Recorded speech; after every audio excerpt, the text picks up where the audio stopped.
Ah, Saint-Esprit, nous voulons encore prendre le temps d'admirer, de plonger nos regards dans sa présence, le temps de jouir de sa présence. Ah, Seigneur, nous aimons tellement ta présence, nous désirons tellement ta présence. Ce matin, Seigneur, nous voulons être comme un peuple assoiffé, un peuple qui a soif de toi, un peuple qui a faim de ta présence, un peuple qui désire plus que tout ta présence, un peuple qui aspire à plus que toute ta présence, un peuple qui aspire à plus que toute ta personne. Ah, Seigneur, fais-nous du bien encore ce matin par ta présence. Fais-nous encore du bien, Seigneur, par ton toucher. Fais-nous encore du bien par ta parole. Fais-nous encore du bien, Seigneur, par tout ce que tu peux déverser au milieu de nous. Seigneur, nous nous attendons à toi. Nous regardons à toi. Nos yeux sont tournés vers toi. Oui, Seigneur, nos yeux sont tournés vers toi. Nos yeux sont tournés vers toi. Nos regards sont tournés vers toi. Nous refusons de tourner des regards inquiets, Seigneur. Nous refusons de promener des regards inquiets. Non, notre foi est en toi. Notre espérance est en toi. Notre attente est en toi. Nos désirs sont sur toi. Tu es l'objet de notre passion, l'objet de notre quête, l'objet de notre soif, de notre aspiration. Et nous voulons te le dire ce matin, que nous te voulons, ô Dieu. Nous te désirons, ô Dieu. Nous te recherchons, ô Dieu. Nous t'invoquons, ô Dieu. Nous te voulons, Saint-Esprit. Viens siéger encore au milieu de nous. Seigneur Dieu, toi qui es capable de convaincre les cœurs, de parler au cœur, c'est toi que nous invoquons en ce lieu. Viens prendre ta place. Viens saturer l'atmosphère. Seigneur, viens saturer l'atmosphère de ta présence. Oh God, nous ne voulons qu'une autre présence, c'est de ta présence. Ah Seigneur, viens faire ton œuvre au milieu de nous. Ton œuvre de guérison, de restauration, de relèvement, Seigneur. Viens faire ton œuvre, Esprit de Jésus. C'est toi que nous invoquons, Saint-Esprit. C'est toi que nous invoquons. Viens transformer l'atmosphère. Ah Seigneur, que ce soit une atmosphère de gloire, une atmosphère de puissance, une atmosphère d'autorité. Esprit de Jésus, viens saturer ce lieu. Esprit de Jésus, viens saturer nos vies, viens saturer nos cœurs. Viens nous remplir de toi afin d'être conduits par toi. Viens nous remplir de toi, que tout ce qui n'est pas de toi soit déraciné, que la fatigue soit déracinée, la distraction soit déracinée, mais que la focalisation sur le Dieu de vie, le Dieu de vie, nous invoquons la vie Zoé, Baros Satakaya. Esprit de Jésus, viens saturer ce lieu, viens saturer ce lieu, viens saturer que chaque centimètre carré soit rempli de ta présence, de ta présence, de ta présence. Nous voulons ta présence, Saint-Esprit. Baros Satakaya. Ah Seigneur, viens faire ton œuvre au milieu de nous. Viens faire ton œuvre de relèvement. Seigneur, viens déchirer le voile de l'ignorance. Baros Satakaya, Basotokoya, Eresetekaya. Ah Saint-Esprit, nous t'invoquons en ce lieu. Esprit de Jésus, Esprit du Père, toi qui connais la volonté de Dieu, toi qui sais télécharger la parole, toi qui sais convaincre les cœurs, toi qui sais convaincre les cœurs en ce qui concerne le péché, la justice et le jugement. C'est toi que nous invoquons. Esprit de Dieu, viens faire ton œuvre, viens révéler Christ, viens parler de Christ, viens démontrer Christ, viens attester de Christ. Saint-Esprit, j'ai été envoyé pour rendre Christ visible. J'ai été envoyé pour rendre Christ visible, attestable, tangible. Barosotokoya. Esprit de Dieu. Je lève mes yeux vers les montagnes. D'où me viendra le secours? Je lève mes yeux vers les montagnes. D'où me viendra le secours? Est-ce que tu lèves tes yeux? Je lève mes yeux vers les montagnes. D'où me viendra le secours? Est-ce que tu lèves tes yeux? Est-ce que tu lèves tes yeux? Je lève. Est-ce que tu lèves tes yeux? Je lève mes yeux. D'où me viendra le secours? Mes yeux sont sur toi. Je lève mes yeux. C'est bien toi que nos regards sont tournés. D'où me viendra le secours? Moi je lève mes yeux. vers toi, Yahweh. Ah, Seigneur, je n'ai aucun autre Dieu. Je ne veux aucun autre chemin, aucun autre appui si ce n'est toi, Seigneur. Je ne veux aucun autre rocher. Moi, je lève mes yeux, je lève mes yeux. Ah, tu es celui qui a payé le prix pour moi, Jésus. Aucun autre Dieu. Oh, moi je lève mes yeux, je lève mes yeux. Tu as dit, venez à moi, vous tous qui êtes fatigués, vous tous qui êtes chargés, je lève mes yeux. Tu es l'appui de notre vie, tu es le rocher, tu es notre abri, notre haute retraite. Ah, tu es celui qui combat pour nous, Seigneur. Tu as dit, ne vous inquiétez de rien, mais en toutes choses, faites connaître vos besoins par des prières, des supplications, avec action de grâce. Je lève mes yeux. Tu as dit que lorsque nous levons les yeux vers toi, lorsque nous portons nos regards vers toi, alors il y a une paix qui nous envahit, une paix qui surpasse toute intelligence. Oh grâce. Je lève mes yeux, je lève mes yeux. Oh Seigneur, d'où me viendra le secours? Il me vient de toi, parce que tu es mon Dieu, tu es mon rocher, mon avocat. Je lève mes yeux. Ah, c'est toi qui es capable, Seigneur, de parler à ton peuple. Qui suis-je moi pour parler à un peuple? Seigneur, c'est vers toi que je lève mes yeux. Je dis, oh, je lève mes yeux, je lève mes yeux. Qui est capable de convaincre le cœur, Seigneur, en ce qui concerne le péché, la justice et le jugement? C'est toi qui es capable de le faire, Seigneur. Oh God, je dis oui, oui, oui. Moi je lève mes yeux, je lève mes yeux. Tu es celui qui nous secourt dans la détresse. Tu es celui qui nous secourt dans la maladie. Tu es celui qui nous secourt dans la peur, dans la crainte, dans l'inquiétude, Seigneur. Mes yeux sont sur toi. Oh, je lève mes yeux, je lève mes yeux. Ah Seigneur, je ne veux regarder ni à gauche ni à droite, parce que tu as dit malheur à celui, malheur à l'homme qui se confie en l'homme. Heureux celui qui s'appuie sur toi, Seigneur. Je dis, moi je lève mes yeux, je lève mes yeux. Tu as dit que celui qui compte sur toi, il trouve dans son cœur des chemins tout tracés. Je veux trouver ces chemins, Seigneur. C'est pour ça que mes yeux sont tournés vers toi. Regarde, je dis, je lève mes yeux, je lève mes yeux. Ah Seigneur, je lève mes yeux parce que je veux sortir du tâtonnement. Je veux sortir de là à peu près, Seigneur. Je veux avoir la réponse qui vient du trône de la grâce. Ah, moi je dis, je lève mes yeux, je lève mes yeux. Ah Seigneur, je lève mes yeux vers toi. Parce que Seigneur, je veux m'entendre comme entendre. Je vais écouter comme écoutent les disciples. Seigneur, je dis, je lève mes yeux. Je lève mes yeux, je lève mes yeux. Je lève mes yeux vers toi. Parce que personne ne secourt comme tu secours. Personne n'encourage comme tu encourages. Personne ne console comme tu consoles. Je dis, oh, je lève mes yeux. Je lève mes yeux de l'éternel. Ah Seigneur, le secours me vient de toi. D'où me viendra le secours? Seigneur, nos yeux sont tournés vers toi.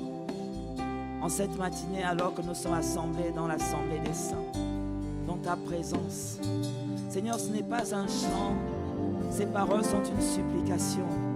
Parce que tu as dit, Seigneur, que lorsque ton peuple crie, tu entends et tu le secours. Seigneur, viens nous secourir par ta parole. Viens nous guérir par ta parole. Viens faire une œuvre nouvelle par ta parole. Viens restaurer par ta parole. Viens encourager par ta parole. Viens consoler par ta parole. Viens réveiller par ta parole. Viens fortifier par ta parole. Mais que ta parole accomplisse pourquoi tu l'envoies aujourd'hui. C'est pour ça que nos regards sont tournés vers toi. Nos yeux sont levés vers toi. Parce que tu es le secours de notre vie. Et parce que nous croyons, Seigneur, que lorsque nous te demandons quelque chose qui est conforme à ta volonté, non seulement tu entends, mais tu exauces. Alors Père, nous voulons être comme ceux qui agissent par la foi. Tu as dit, mon juste vivra par la foi. Et c'est parce que nous croyons que tu exauces que nous t'acclamons, Seigneur, que tu es notre secours. Tu es notre secours. Tu as dit, mon juste vivra par la foi. Et nous avons foi que tu nous exauces. Nous avons foi que tu entends nos supplications. Nous avons foi que tu entends le cri de nos cœurs. À toi soit la gloire, notre Dieu.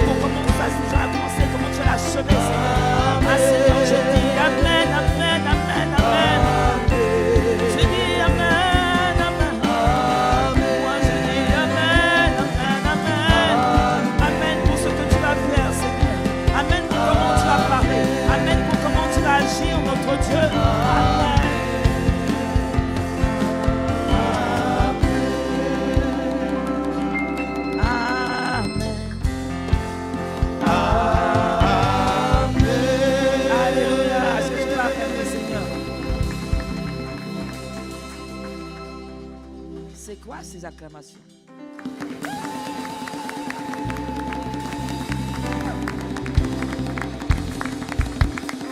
C'est quoi ces acclamations? Ici, Orléans, je t'ai connu beaucoup plus enjoué que ça pour acclamer le Seigneur. Acclame Dieu.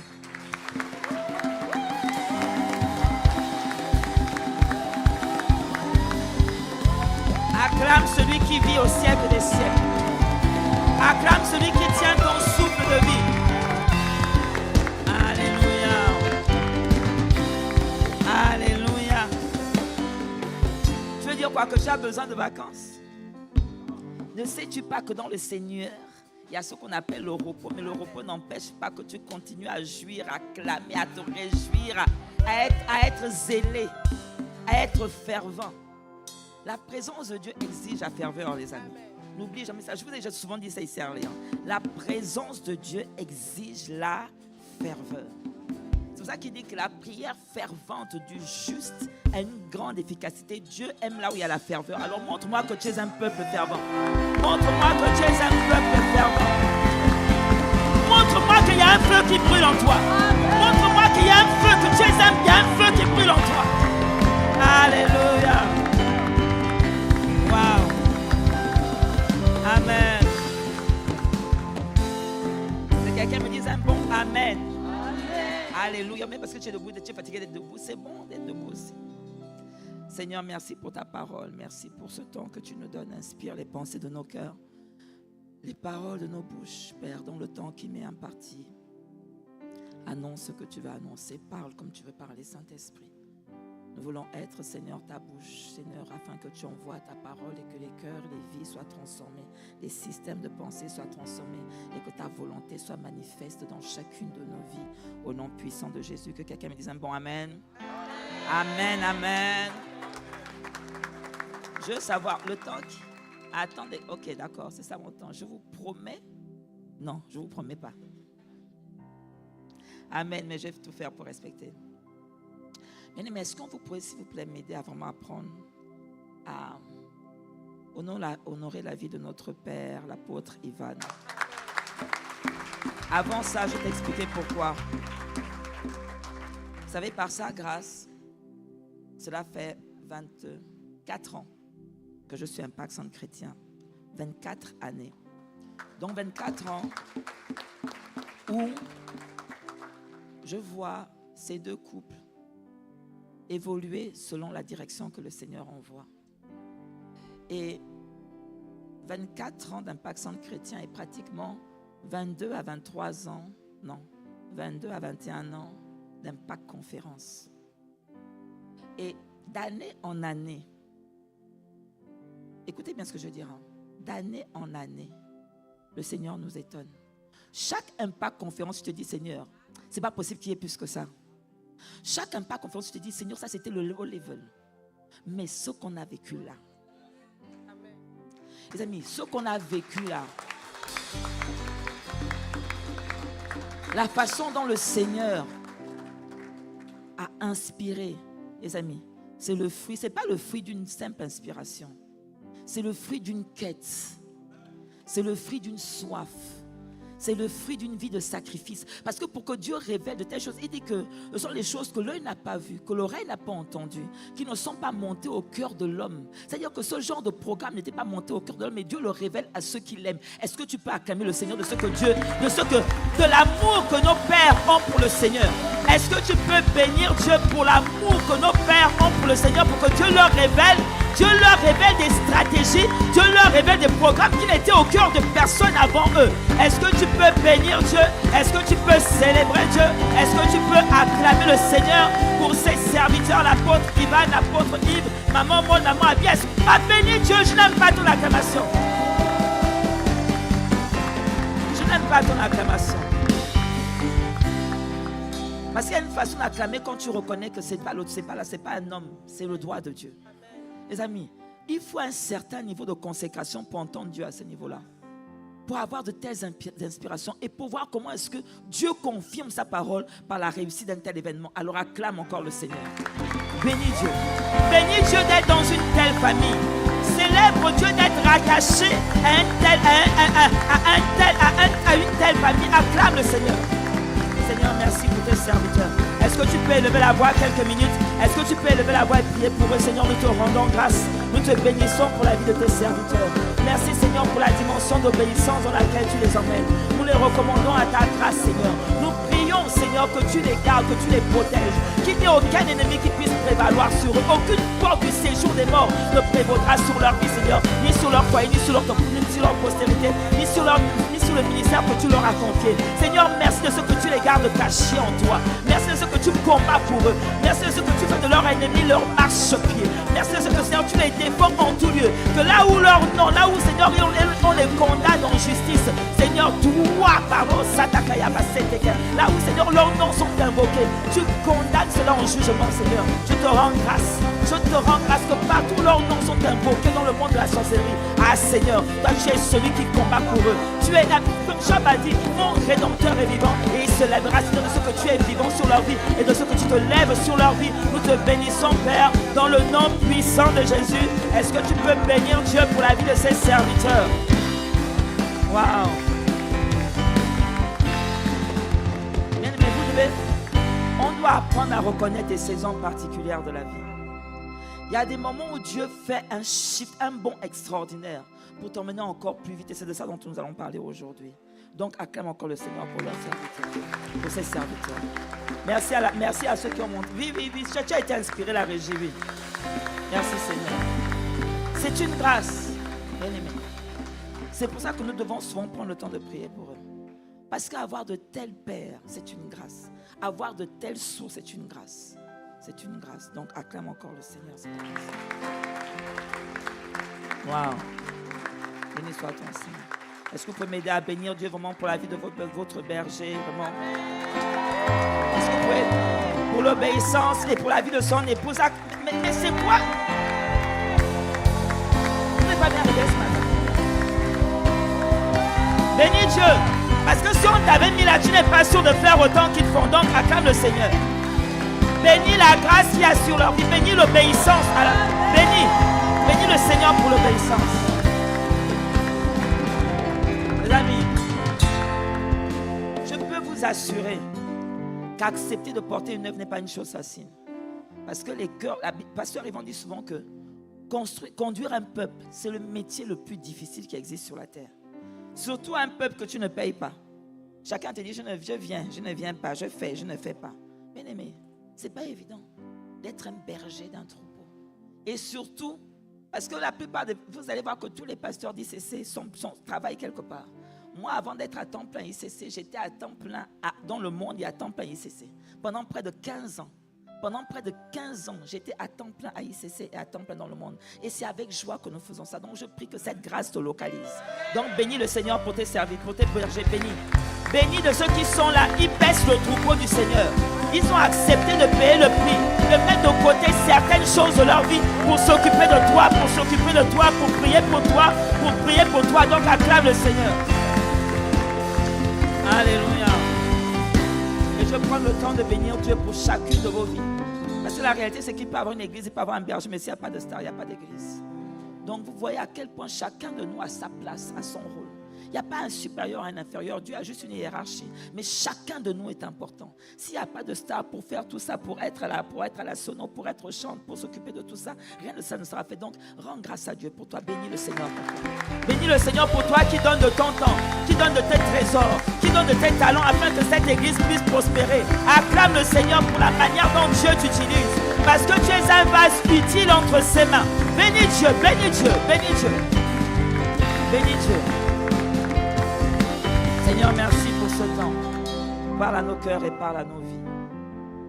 Amen. Et pendant que tu prends place, dis à ton voisin, je rends grâce à Dieu pour ta vie.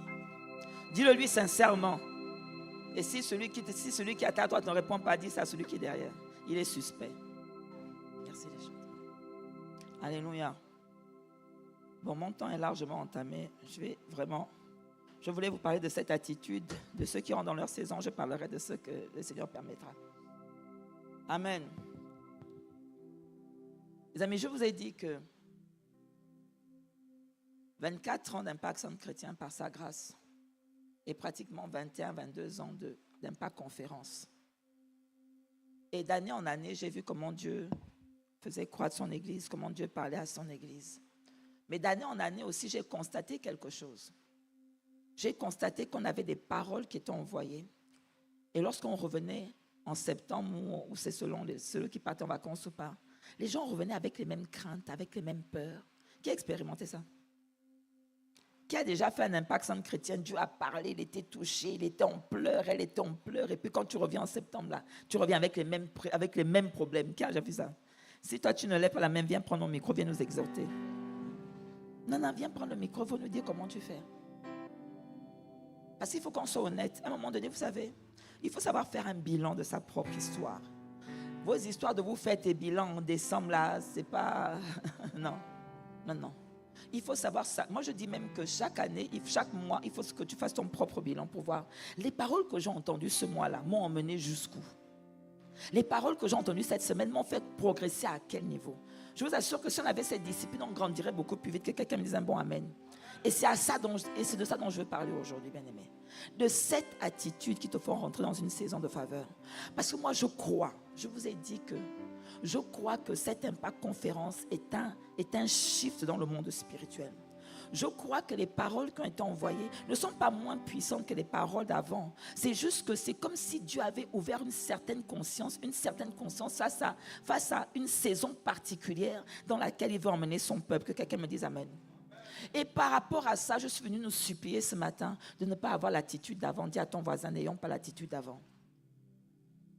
Et demande à ton voisin, c'est quoi ton attitude d'avant? Non, n'ayons pas l'attitude d'avant, bien-aimé.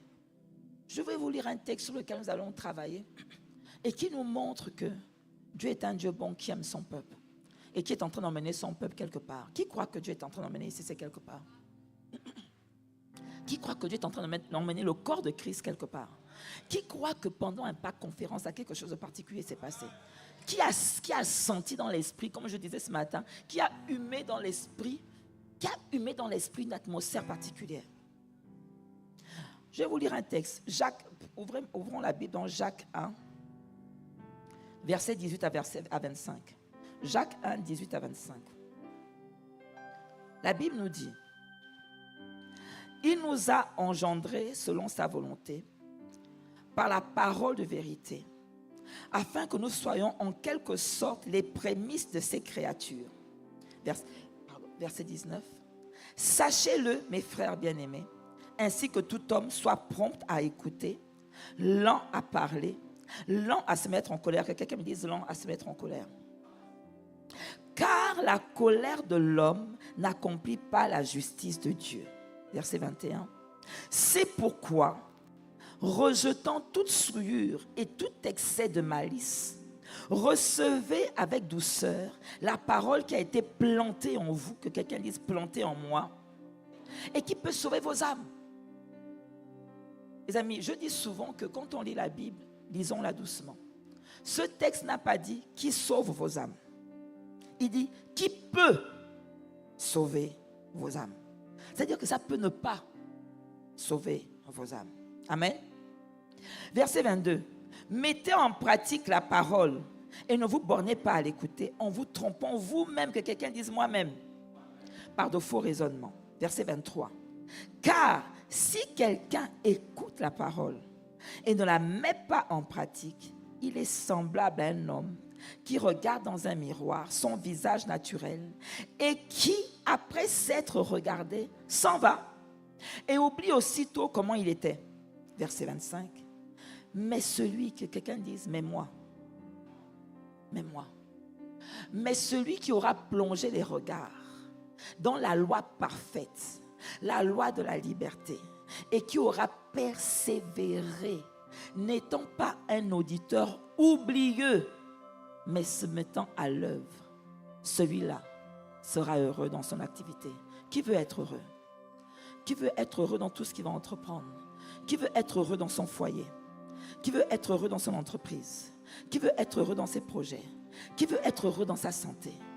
Dieu te dit, au verset 25, celui qui aura plongé les regards dans la loi parfaite. Quelle loi? elle n'est pas seulement parfaite. La loi de la liberté, que quelqu'un dise liberté. Celui qui aura plongé le regard dans la loi de la liberté et qui aura,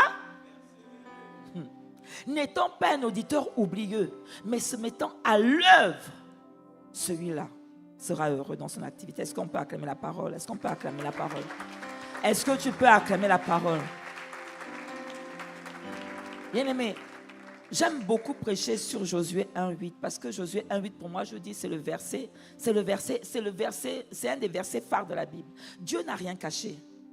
Ce qui est extraordinaire, c'est que Dieu n'a rien caché pour une véritable vie en Christ. Je dis bien une vie en Christ, pas une vie à l'église, ni une vie religieuse. Dieu n'a rien compris. Moi, je fais la différence entre la vie en Christ, la vie à l'église et la vie religieuse. La Bible dit que la Bible a été écrite pour notre édification à nous. C'est-à-dire que pour quelque chose qui nous bâtit, qui nous construit. Et ce passage nous montre quelle est l'attitude que nous devons avoir systématiquement. Quelles sont les attitudes que nous devons systématiquement avoir? Pas seulement après le camp d'Impact Conférence, mais en principe systématiquement chaque fois que tu es face à la parole. Que ce soit après un culte, que ce soit au travers d'un séminaire, que ce soit au travers d'une campagne d'évangélisation, que ce soit au travers d'une veillée. Chaque fois que tu es en face de la parole, Dieu te montre l'attitude que tu es censé avoir pour que tu sois heureux, que quelqu'un dise que je sois heureux. Nous courons après le bonheur alors que Dieu décrit dans sa parole le processus qui emmène au bonheur. Lorsque tu lis Josué 1:8, il te dit clairement que si tu prends l'habitude, si tu prends la discipline de méditer cette parole jour et nuit et que tu prends l'attitude, tu décides d'avoir l'attitude qui agit fidèlement selon ce que tu dis, Dieu dit tu seras heureux. Et là encore, il te dit que si tu plonges ton regard dans la loi parfaite, la loi de la liberté et que tu n'es pas un auditeur oublié mais que tu te mets à l'œuvre, Dieu dit tu seras heureux. Donc Dieu t'a donné le chemin du bonheur dans la parole de Dieu. Alors pourquoi tu ne lis pas la Bible? Dieu t'a montré le chemin. Chacun de nous aspire au bonheur. Mais Dieu te montre le chemin. Lève la main. Tu dis Seigneur, fais-moi grâce. Et lève la voix, prie. Seigneur, fais-moi grâce. Accorde-moi la grâce d'entendre. Accorde-moi la grâce de recevoir. Et accorde-moi la grâce de me lever, de mettre en pratique. Au nom de Jésus. Amen. Et acclame le Seigneur. Acclame le Seigneur. Bien-aimé, ce passage de Jacques 1 du verset 18 au verset 25 nous montre clairement comment est-ce que ce que Dieu attend chaque fois qu'il envoie sa parole. Là, je saisis l'opportunité d'Impact Conférence parce que pour moi, tu n'as pas le droit de passer à côté de ce qui s'est passé. J'ai décidé de faire de ce message à mon message de l'été. Je ne le changerai pas pour que tu comprennes partout où j'irai, je vais le prêcher. Pour que tu comprennes que Dieu est en train de te parler. Il est en train de te parler. Dieu a ouvert le ciel. Il a disposé la terre pour que ta vie change en cette saison. Je dis pour que ta vie change et elle changera au nom de Jésus. Je dis elle changera au nom de Jésus. Mais encore faut-il que tu plonges et regarde dans la loi parfaite, la loi de la liberté.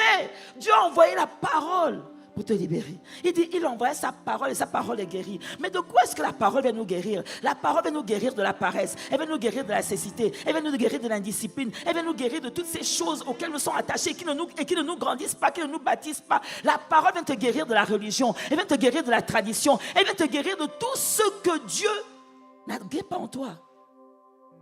Et il te dit qu'il nous a engendrés selon sa volonté.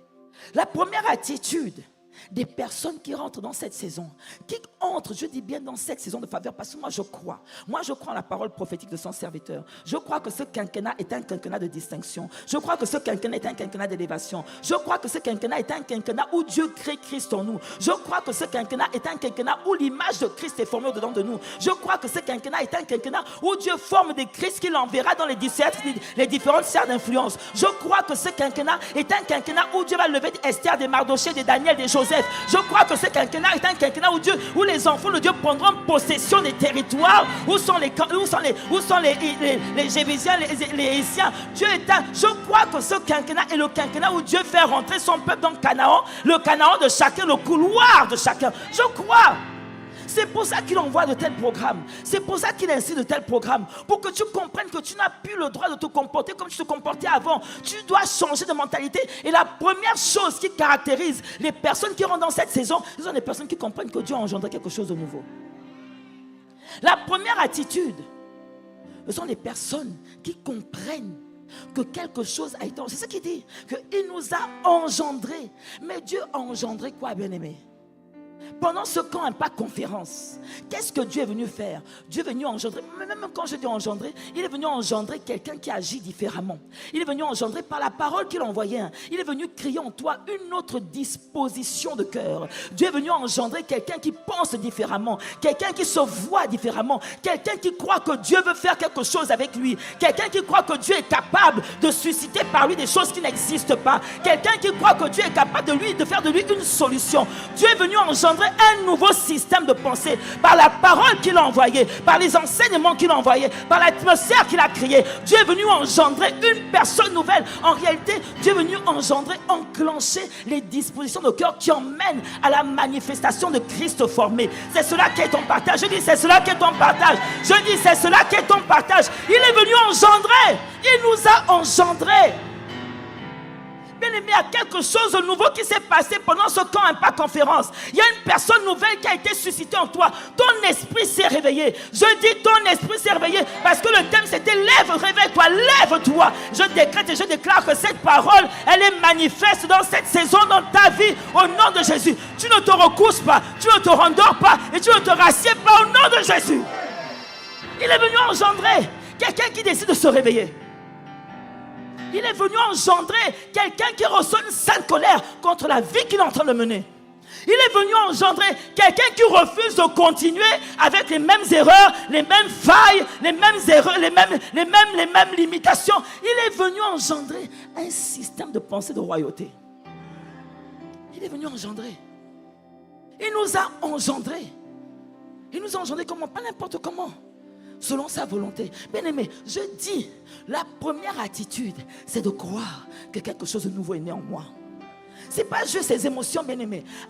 Vous savez, une nouvelle saison ne se définit pas juste par les émotions que j'ai ressenties. Oh, c'était bien. Oh, vraiment, c'était fort. Bien sûr que c'était bien. Bien sûr que c'était fort. Mais la nouvelle saison, elle se saisit par les nouvelles attitudes que tu appliques au travers de ce qui a été dit. Pas les émotions, mais les attitudes. Je dis les attitudes. Je dis les attitudes.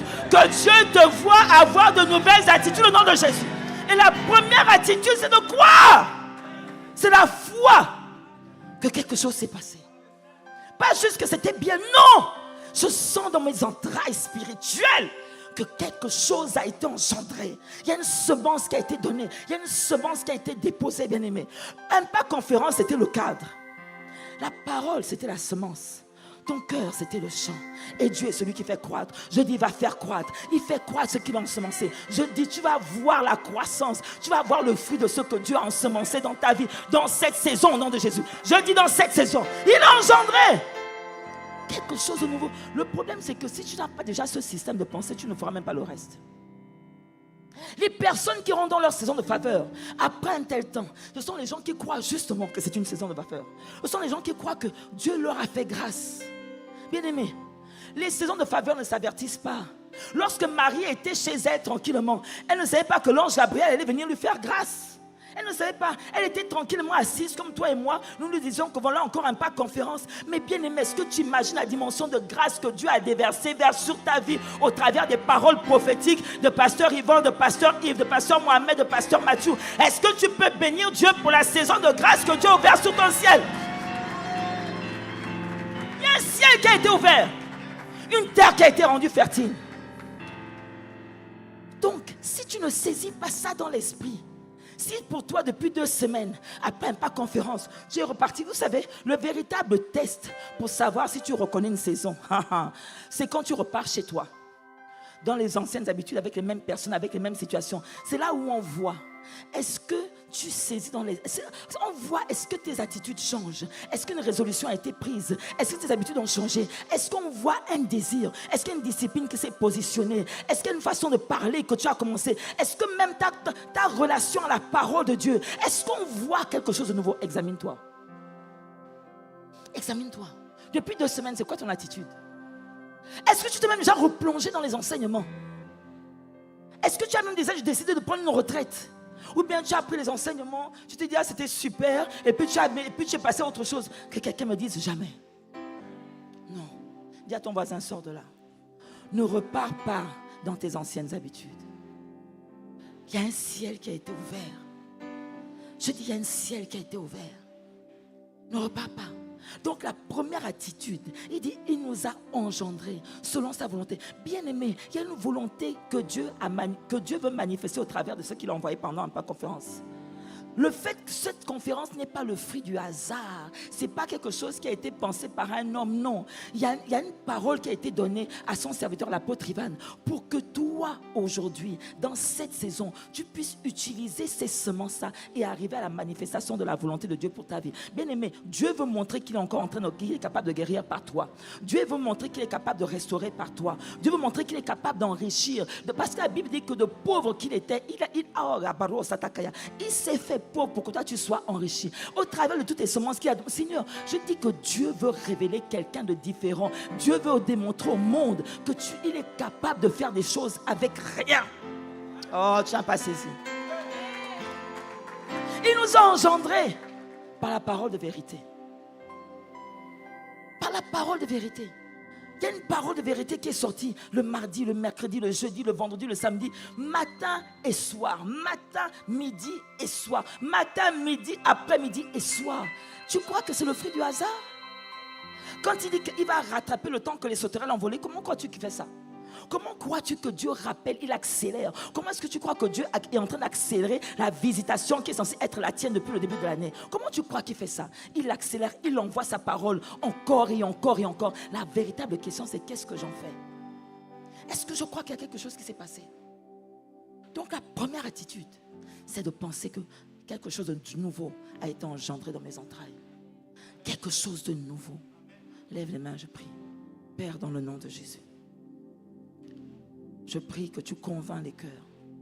Esprit de Jésus, illumine les yeux de leur cœur. Seigneur, je prie qu'ils voient dans leur esprit la semence qui a été posée.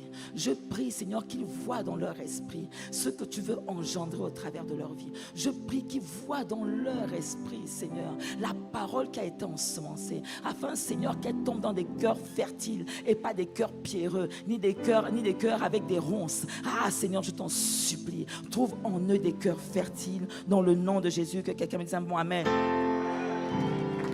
Que quelqu'un dise j'ai été ensemencé. Non, dis j'ai été ensemencé. Je t'en supplie, j'ai été ensemencé. Il faut que tu penses comme ça pour avoir la deuxième attitude. J'essaie d'aller vite parce que je ne vais pas faire comme j'ai fait à Chartres où je leur donné que 3 attitudes. Je vais pouvoir te libérer au moins les 7. Après, tu pourras aller creuser. Bien aimé, il faut que tu crois que quelque chose a été ensemencé. Et la réalité, c'est que quelque chose a été ensemencé. Tu ne peux pas dire que tu as été exposé à la parole pendant pratiquement 8 jours sans avoir reçu quelque chose. C'est pour cela que tu te dois d'aller réécouter, parce que la réalité est la suivante, bien-aimé, écoute bien ce que je vais dire. Toutes les paroles qui ont été déclarées ne sont pas les tiennes. Mais parmi toutes les paroles qui ont été déclarées, il y en a il y en a une, il y en a 2, il y en a 3 qui sont les tiennes. Je répète, toutes les paroles qui ont été déclarées ne sont pas les tiennes. Mais parmi toutes les paroles qui ont été déclarées, il y en a une, il y en a 2, il y en a 3 qui sont spécifiques à ce que Dieu veut faire pour toi. Et je prie que tu prennes le temps d'aller sonder les Écritures, d'aller t'exposer de nouveau pour recevoir par révélation, pour recevoir par l'Esprit la parole qui est la tienne, et que Dieu fasse de toi ce qu'il a déclaré par cette parole dans le nom de Jésus. Je dis dans le nom de Jésus. Pourquoi c'est si important?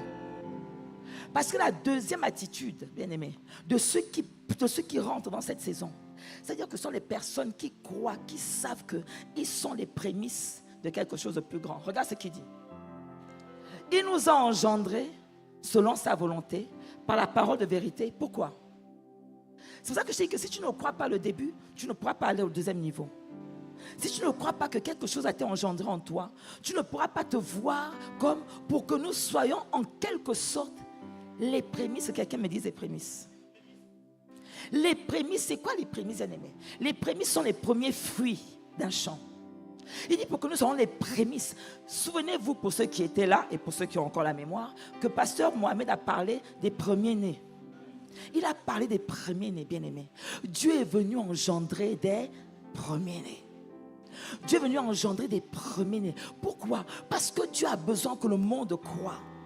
Dieu a besoin que le monde voie sa puissance. Dieu a besoin que le monde voie son autorité. Il est venu engendrer des premiers-nés dans ta famille. Il est venu faire de toi les prémices de ce qu'il veut faire au travers de ta génération, au travers de ton travail, au travers de ta famille. Bien-aimé, Dieu t'a choisi, toi qui étais connecté à ce programme, pour faire de toi les fruits qu'il va montrer. Dieu t'a choisi, toi, pour être le premier dans ta famille qui brise un cycle générationnel de malédiction ancestrale. Dieu t'a choisi, toi, pour que tu sois les prémices de ceux qui créent les entreprises dans ta famille. Dieu t'a choisi, toi, pour que tu sois celle qui vient briser la stérilité et le peu d'enfantement dans ta famille. Dieu t'a choisi, toi, pour que tu sois celui qui soit le premier élevé en dignité dans un gouvernement. Dieu t'a choisi, toi, pour que tu sois les prémices de ce qu'il est capable de faire lorsqu'un cœur lui est donné. Dieu t'a choisi, toi, pour qu'au travers de toi, d'autres voient que c'est possible de sortir de la pauvreté pour aller jusqu'au palais. Dieu t'a choisi, toi, pour que tu sois les premiers fruits de ce qu'il veut faire dans cette saison. J'ai dit, ce quinquennat est un quinquennat où Dieu va prendre des sphères d'influence. Il t'a choisi, toi, pour te positionner. Il t'a choisi, toi. Il veut faire de toi les prémices. Qu'est-ce qu'Ésaïe 60 dit? Des nations marcheront à ta lumière et des rois à la clarté de tes rayons. Bien-aimé, Dieu t'a choisi, toi, pour que tu sois le premier qui brille dans ta famille. Bien-aimé, c'est ça l'objectif de ce quinquennat. Briller pour montrer la puissance de Dieu. Dieu t'a choisi. Il t'a choisi. Est-ce que tu peux me montrer? Est-ce qu'on peut mettre la première infographie que j'ai envoyée? Voilà ce que Dieu veut que tu fasses. Regarde un peu. Voilà la vision. Quand je dis que ceux qui rentrent dans cette dimension-là, ce sont ceux qui croient que je suis un prémisse. Il dit, pour que nous soyons les prémices. Les prémices, regarde, est-ce qu'on peut mettre la lumière, s'il te plaît? Je vais te montrer ce que Dieu veut faire au travers de toi. Bien-aimé, je t'en supplie. Ce qu'en dit à ton voisin, ce qu'en n'est pas un camp anodin. Regarde ce que... Voilà la vision de Dieu. L'apôtre Ivan dit souvent ceci. Dieu ne bâtit pas un homme, il bâtit un peuple.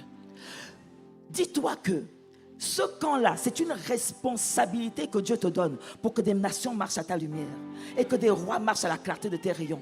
Dieu veut te montrer par toi. Si tu appliques ce qui a été enseigné, Dieu veut que tu sois celui qui l'éclaire afin que d'autres personnes, il veut que des cycles soient brisés, il veut que des blessures soient guéries, il veut que des mariages stables soient construits, il veut que des personnes rentrent dans les sphères d'influence, il veut qu'au travers de toi, des personnes sortent d'une mentalité de limitation, des personnes servent Dieu sérieusement, de véritables témoins de Christ. Il veut qu'au travers de toi, des vies soient transformées. Il veut qu'au travers de toi, des multitudes de richesses pour Dieu soient bâties. Voilà ce qu'on appelle les prémices de ce que Dieu veut faire. Il dit, il nous a engendrés par sa parole de vérité, afin que nous soyons en quelque sorte les prémices de ces créatures. Dieu veut qu'un peuple te suive, que tu sois le premier fruit, afin qu'un peuple nombreux, je dis un peuple nombreux se lève, un peuple d'hommes, un peuple de femmes se lève et suive et marche à la clarté de tes rayons. Oh, je n'aime pas ton amen. Ça montre que tu ne crois pas. Voilà là où Dieu te veut après cette conférence. Il veut des gens qui se lèvent et qu'on suit. Il veut, c'est ça. Bien aimé, j'ai demandé qu'on me fasse infographie là, pour que tu graves cette image. Voilà là où Dieu te veut. Des multitudes. Il dit le plus petit sera 1 millier. Ça veut dire que dans les 5 prochaines années au minimum, il faut qu'il y ait 1 millier de personnes qui marchent à ta lumière, que les personnes rendent gloire à Dieu de ceux qui ont été guéris par toi, ils ont été relevés par toi, encouragés par toi, restaurés par toi, que des couples témoignent de la sagesse qui est sortie de ta bouche pour réconcilier, que des jeunes témoignent de comment tu es emmené à Christ, que des nations marchent à ta lumière. Que tu sois les prémices. C'est pour ça qu'il t'a engendré par sa parole. Il veut faire de toi les prémices. Église, il sait.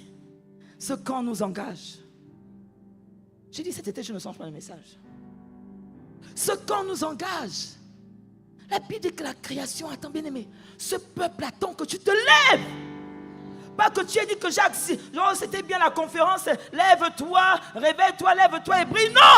Non, on veut le fruit. On veut le fruit de la clarté de tes rayons. On veut le fruit de la lumière qui brille. On veut le fruit du chandelier qu'on enlève sous le bois, de la lumière qu'on enlève sous le boisseau pour le mettre sous le chandelier. On veut te voir sur le chandelier. On veut te voir et on te verra sur le chandelier. Le couloir de ta destinée, on te verra sur le chandelier de la politique, sur le chandelier des stars, sur le chandelier du sport, sur le chandelier de l'éducation, sur le chandelier de la santé. On te verra sur le chandelier. On n'allume pas une lumière pour le mettre sous un boisseau. Ce que tu es en train de faire, c'est que tu es en train de repartir sous un boisseau. Un pas conférence, on t'a allumé, on t'a réveillé. Mais quand tu es reparti chez toi, tu es reparti sous un boisseau. Je dis, sors de là, sors du boisseau. Je décrète et je déclare que tu sors du boisseau. Tu sors du boisseau, tu sors en dessous du boisseau. Et tu te positionnes sur le chandelier afin que tu brilles et que tu illumines. Que tu illumines. Tu as été allumé pour éclairer.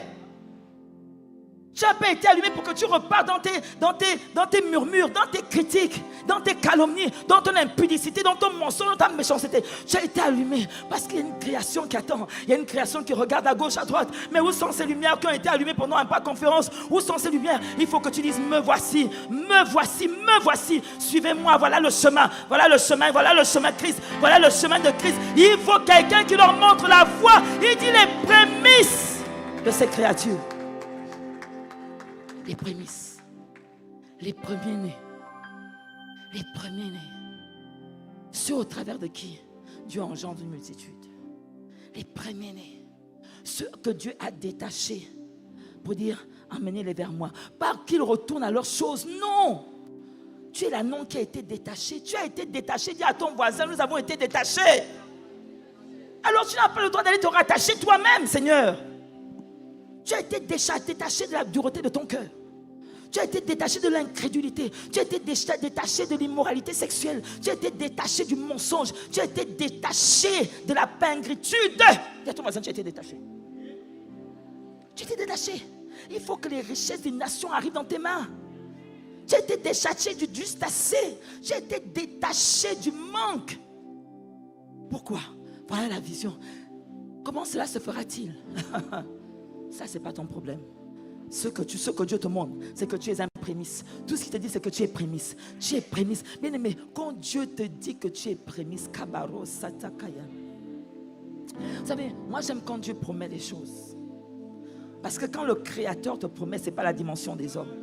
Oh, je dis quand le Créateur te promet, c'est jamais à la dimension des hommes. C'est pour ça qu'il dit que ce sera au-delà de ce que tu peux penser ou imaginer par sa puissance qui agit en toi. Ce sera au-delà, je dis au-delà de ce que tu peux concevoir par ton esprit, au-delà de ce que ton système de pensée peut concevoir, bien-aimé. Les prémices, quelqu'un me dit, je suis un prémisse.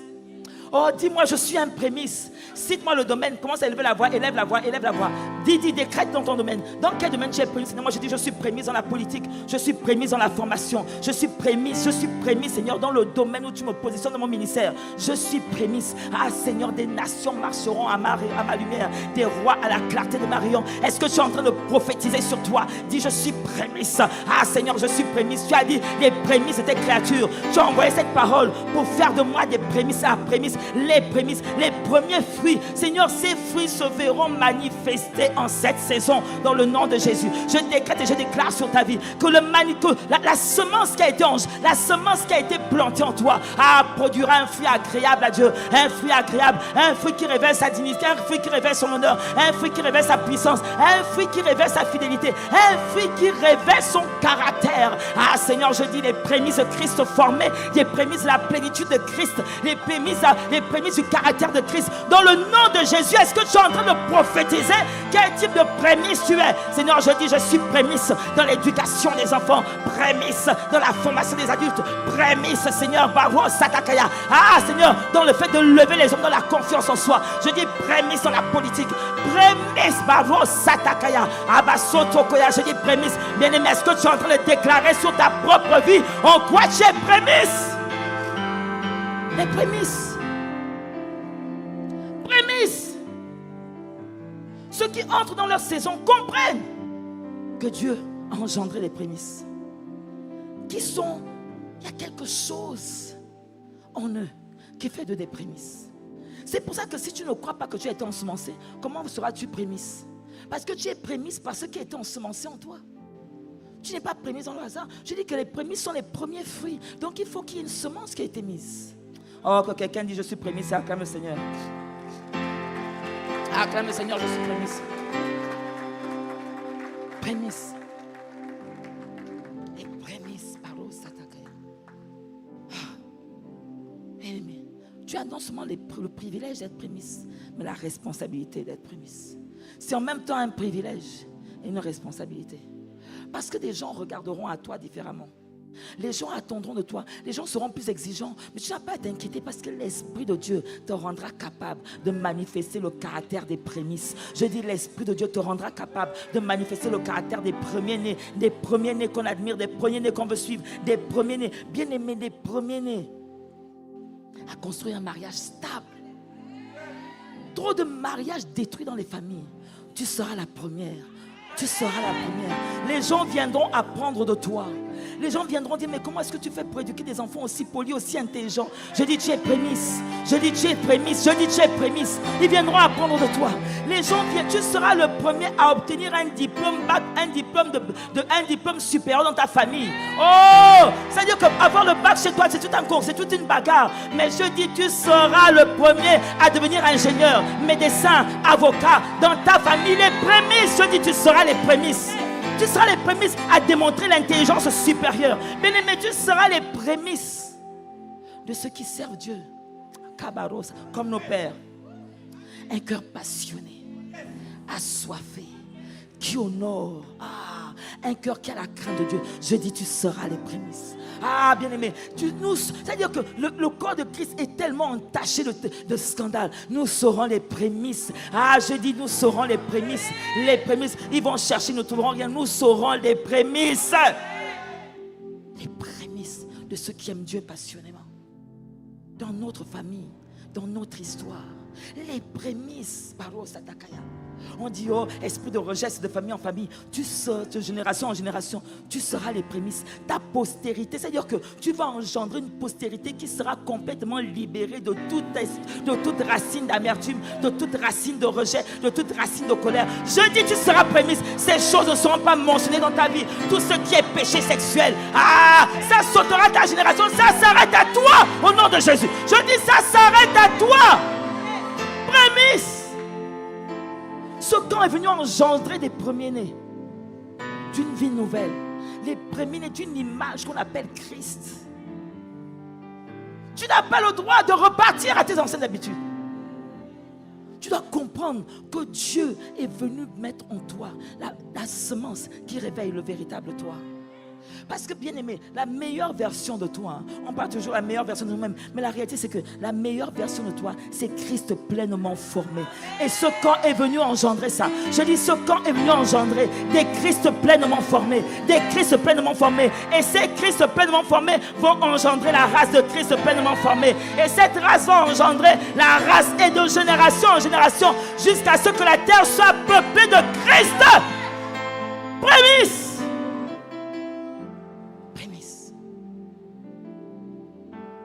Et là encore, vous allez voir que c'est d'étape en étape. C'est-à-dire que si tu ne comprends pas que tu es prémisse, tu ne pourras pas non plus avoir la troisième attitude. Parce que lorsque tu comprends que tu es prémisse, tu comprends qu'il y a une responsabilité qui est attachée à ma vie. Et quand tu comprends qu'il y a une responsabilité qui est attachée à ta vie, tu comprends que la troisième attitude de ceux qui entrent dans cette saison, ce sont les personnes qui gèrent leurs réactions, qui arrivent à gouverner leurs réactions. Bien aimé, quand tu es un prémisse, tu ne te comportes plus comme avant. Bien aimé, Marie, je l'ai dit, lorsque l'ange Gabriel est venu lui annoncer la nouvelle qu'elle sera enceinte, Marie dit, mais what this? C'est quelle nouvelle que tu es en train de m'annoncer là? Regardez ce que la Bible dit dans Luc. Regardez ce que Dieu dit. Mettez-moi, je crois que c'est Luc 1. Mettez-moi le passage. Et je prie qu'en tant que prémisse, tu aies une telle attitude. Regarde. Luc 1, partie verset 5, verset, je ne sais plus, 15. Non, passe. Je crois que c'est... Passe. Oh, j'ai ça là. Passe encore. Passe. Arrive au niveau de Marie. Quand passe tout ça. crois que c'est à partir du verset 15, 11 par là, 12. Ah, quand Gabriel arrive, je vais te montrer quelque chose. Passe-moi quand Gabriel arrive au niveau de Marie. Passe. Voilà. Non, passe encore. Donc c'est 15, c'est bien 15 alors. Bien. Oh, donc passe encore, c'est pas ça. Avance. Combien? 26, alors donc arrive. Regarde, je vais vous montrer quelque chose. Dis, je suis un prémisse. J'ai dit que la troisième attitude, c'est quoi? La troisième attitude de ceux qui rentrent dans cette dimension de saison de faveur, c'est qu'ils gèrent leur réaction. Regarde ça.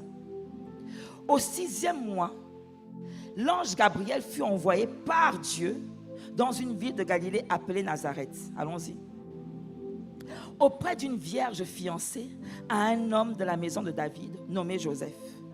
Le nom de la vierge était Marie. Allons-y. L'ange entra chez elle et dit: je te salue, toi à qui une grâce a été faite. Bien-aimé, toi et moi, nous n'avons rien fait pour que Dieu fasse de nous des prémices. Il n'y a pas une offrande particulière. Il n'y a pas une attitude particulière. Dieu nous a trouvés dans notre péché, dans nos manquements. Avant un pas conférence, nous étions dans des choses compliquées. Mais Dieu t'a fait grâce d'attirer tes pieds, d'attirer ton intérêt sur cette plateforme-là. Parce qu'il voulait faire de toi des prémices. Comme il a voulu faire de Marie des prémices, une fille qui n'avait rien cherché. J'ai dit la troisième attitude, c'est lorsque tu sais que lorsque tu veux rentrer dans cette saison, c'est que tu arrives à gérer tes réactions. Parce que la Bible dit, regarde-moi ce passage. Dans ce passage, il dit, dans Jacques 1, 19, il dit que tout homme soit prompt à écouter, lent à parler et lent à se mettre en colère. Et nous allons voir la manifestation de ça au travers de ce passage de Luc à partir du verset 26. Dieu dit dans Jacques 1, 19 que quand tu veux rentrer dans cette dimension-là, il y a des attitudes qui ne peuvent plus être des attitudes d'avant. Bien aimé, nouvelle saison oblige nouvelle attitude. Nouvelle saison oblige un niveau de maîtrise de soi que tu n'avais pas avant. Parce que nouvelle saison veut dire nouvelle responsabilité, veut dire nouvelle élévation. Donc ça veut dire que ce qui pour toi semblait léger, que tu pouvais faire dans une nouvelle saison, tu ne peux plus te le permettre. Pourquoi? Parce que ça peut être pour toi un sujet de scandale. Regarde ce que Marie dit, regarde. L'ange entra chez elle et dit: je te salue, toi à qui une grâce a été faite. Le Seigneur est avec toi. Allons-y. Troublée par cette parole, Marie se demandait ce que pouvait signifier une telle salutation. En avance. L'ange lui dit: ne crains point, Marie, car tu as trouvé grâce devant Dieu. Que quelqu'un dise: Seigneur, merci de ce que j'ai trouvé grâce devant toi. De faire de moi des prémices. Dis-le. Merci de ce que tu as fait de moi des prémices. Allons-y. Et voici, tu deviendras enceinte. Bien-aimé, toi et moi, nous avons été en santé. Je veux te montrer l'attitude qui doit être la tienne à partir de maintenant. Tu deviendras enceinte et tu enfanteras un fils et tu lui donneras le nom de Jésus. Allons-y. Il sera grand et sera appelé fils du Très-Haut. Et le Seigneur Dieu lui donnera le trône de David, de son père. Qu'est-ce qu'il dit dans Jacques 1, 19? Il dit que ceux qui rentrent dans cette nouvelle saison, ce sont des personnes qui sont promptes à écouter. Bien-aimé, nouvelle saison veut dire nouvelle instruction. Je vais peut-être vite, mais tu vas réécouter cet enseignement. Nouvelle saison veut dire nouvelle instruction. Si tu ne tends pas ton oreille à l'instruction, tu peux passer à côté de ta nouvelle saison. Écoute bien. Si tu ne tends pas l'oreille, Dieu peut avoir ouvert une porte. Dieu peut avoir ouvert le ciel pour une nouvelle saison. Mais si tu ne tends pas ton oreille à l'instruction qui emmènera la manifestation de cette nouvelle saison, tu peux passer à côté de ce que Dieu a prévu pour toi. Mais je décrète et je déclare que ce ne sera pas ton cas. Et je prie que tes oreilles soient ouvertes. Je prie que ton entendement, que Dieu oinde ton entendement afin que tu entendes l'instruction de la saison. L'instruction qui te fait passer de la pauvreté à la richesse. L'instruction qui te fait passer de l'indiscipline à la discipline, l'instruction qui te fait passer de l'improductivité à la productivité, de l'instruction qui te fait passer de la légèreté à la sainteté. Il y a une instruction qui est attachée à ta destinée. Il y a une instruction qui est attachée à cette saison. De la même manière que Marie avait entendu. N'oubliez pas que Marie était une jeune fille. C'était une jeune fille. Elle aurait pu être une jeune fille insouciante. Elle aurait pu dire: mais qu'est-ce qui se passe? Je n'ai pas le temps de t'écouter. Ah, ange, tu m'embêtes. Elle serait passée. Dieu aurait certainement pris quelqu'un d'autre. Écoutez attentivement. Dieu aurait certainement pris quelqu'un d'autre. Et là, on voit au travers de ce passage que Marie a tendu l'oreille. Elle n'a pas sensiblement tendu l'oreille. Elle a posé des questions. Ça montre l'intérêt. Bien-aimé, je prie que dans cette saison, tu tendes l'oreille au Saint-Esprit et que tu lui poses des questions. Seigneur, pourquoi ce message? Pourquoi cette parole? Alors que tu te replonges dans les enseignements de Impact Conférence, que tu arrêtes ton téléphone et que tu dis, Seigneur, explique-moi ce message. Pourquoi est-ce qu'il a dit ça comme ça? Et que tu rallumes et que le Saint-Esprit te parle et que tu arrêtes. Pose des questions. Je prie que tu poses des questions. De la même manière que Marie a posé des questions, que tu sois attentif à l'instruction qui emmène la manifestation du miracle dans ta vie, qui emmène la manifestation de la transformation dans ta vie, dans le nom de Jésus. L'instruction. Il dit que celui qui rentre dans cette saison-là gouverne sa capacité d'écoute. Que tu ne sois pas de celui qui se lève le matin, tu prêches, tu cours, oh je suis en retard. Tu n'as pas le temps d'écouter le Saint-Esprit. Tu n'as pas le temps de te connecter à l'Esprit. Tu n'as pas le temps de te connecter à celui qui conduit ta journée. Tu n'as pas le temps de te connecter à commande de matin. Je prie que tu changes cela dans le nom de Jésus. Marie était prompte à écouter. Écoutez l'instruction. Seigneur, après Impact Conférence, quelle est la parole qui est la mienne? Quelle est l'instruction? Quel est le pas que je dois poser? Bien-aimé, tu as entendu une parole concernant ton foyer. Quelle est la conversation que Dieu a dit que tu devais avoir? Oui, on a parlé de tellement de choses. Tu as été touché pendant les ateliers concernant la famille. C'était bien.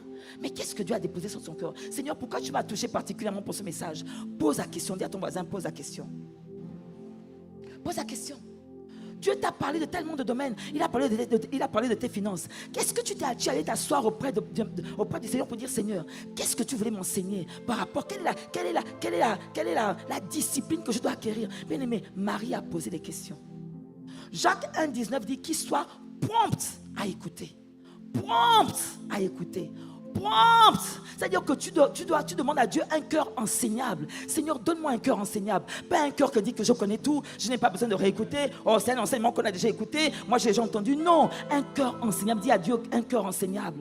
Donne-moi un cœur enseignable. Lève la main. On va lever. Seigneur, je prie. Je prie pour ton peuple. Je prie pour ton peuple. Donne-nous un cœur enseignable. Bien-aimé, un cœur prompt à écouter, c'est un cœur qui est humble. C'est un cœur qui est enseignable. C'est un cœur qui ne dit pas que je connais tout. C'est un cœur qui est prompt à dire, Seigneur, parle encore, tes serviteurs écoute, ta servante écoute, ton serviteur écoute, que ça soit ton partage dans le nom de Jésus. Et c'est ce que Marie a fait.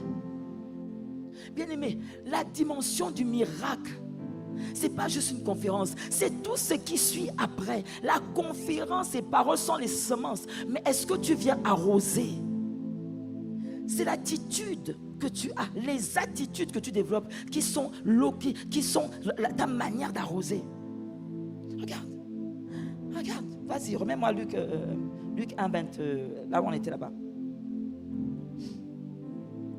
Regardez ce qu'elle fait. Remets Luc, s'il te plaît, à partir de quand Marie parle avec Gabriel. Avance. Ok, avance encore. Tu deviendras enceinte et tu enfanteras un fils et tu lui donneras le nom de Jésus. Allons-y. Il sera grand et sera appelé. Regardez, il était en train de lui dire exactement ce qu'elle devait faire, comment elle devait se comporter, ce qu'elle allait engendrer. Bien aimé, je prie que tu saisisses la voix de l'Esprit. Je prie que Dieu te parle de ce qu'il attend de toi, de comment tu dois faire, de comment tu dois parler, de comment tu dois réagir. Bien aimé, Dieu est un Dieu qui parle. La Bible dit que c'est l'homme qui ne prend pas garde. Je prie que tu prennes garde au nom de Jésus. Amen. Il sera grand et sera appelé fils du Très-Haut. Et le Seigneur Dieu lui donnera le trône de David, son père. Allons-y. Il régnera sur la maison de Jacob éternellement et son règne n'aura point de fin. Allons-y.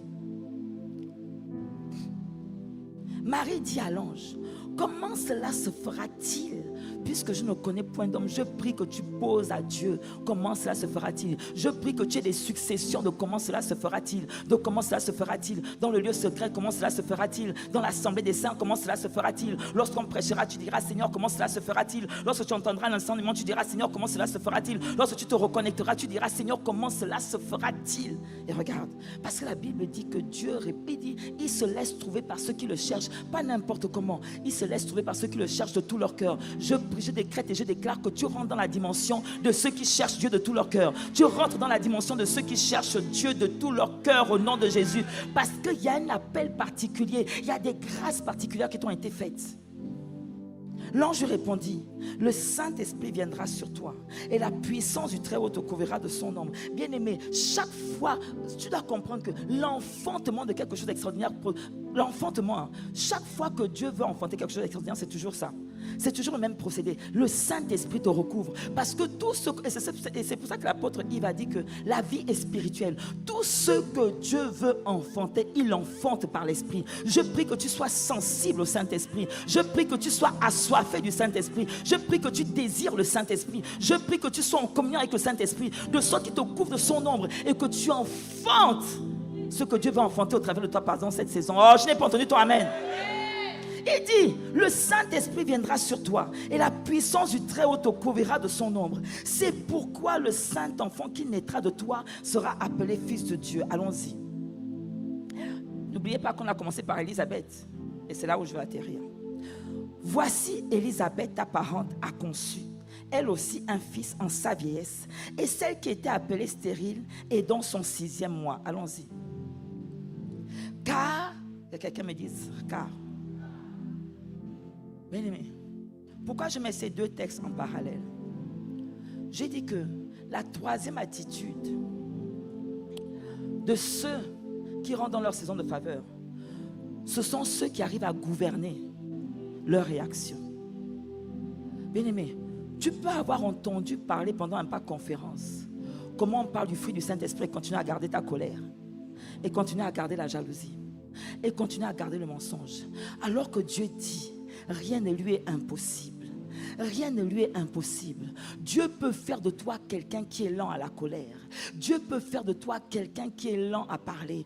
Dieu peut faire de toi quelqu'un qui est prompt à écouter. Dieu peut faire de toi quelqu'un qui n'enfantait pas, qui n'était pas capable d'enfanter par son caractère, par sa mauvaise réputation. Il peut faire de toi cette Élisabeth qui n'était plus capable d'enfanter, mais qui a enfanté celui qui a précédé Jésus. Je décrète et je déclare que là où on avait dit que tu ne pouvais pas enfanter, le Dieu de l'impossible, là où on avait dit qu'à cause de ton caractère, tu ne te marierais pas, le Dieu de l'impossible vient changer ce cœur. Là où on avait dit qu'à cause de ta mauvaise réputation, plus personne ne pourra venir de toi, le vouloir de toi, le Dieu de l'impossible vient changer ton histoire. Je décrète et je déclare que là où on avait mis un trait sur ta vie, à cause de l'atmosphère, à cause des paroles prophétiques, le Dieu qui réécrit les histoires, il vient te couvrir de son ombre, il vient te couvrir de son ombre. Et ce qui avait été dit impossible, là où on avait dit que tu ne pourras pas travailler à cause de ton âge, je décrète et je déclare que cette malédiction est brisée. Là où on avait dit que tu ne pourras pas emprunter dans ce pays, là où on avait dit que tu ne pourras pas avoir des maisons, je décrète et je déclare que tu habiteras des maisons que tu n'as pas construites